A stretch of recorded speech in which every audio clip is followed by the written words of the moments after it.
শান্তি গরমের মাঝে এই ফিল্ডটা কই আছি আমরা কি কক্সবাজারে আছি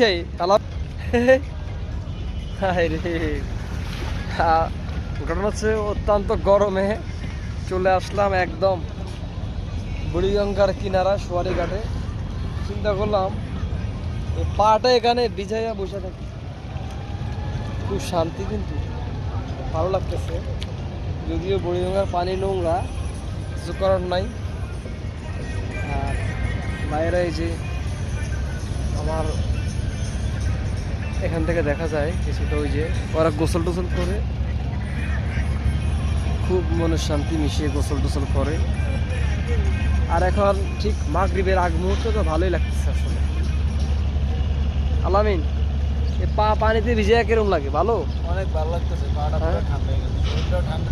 তবে আসলে এই পানির কাছে আসলে তাপমাত্রাটা কম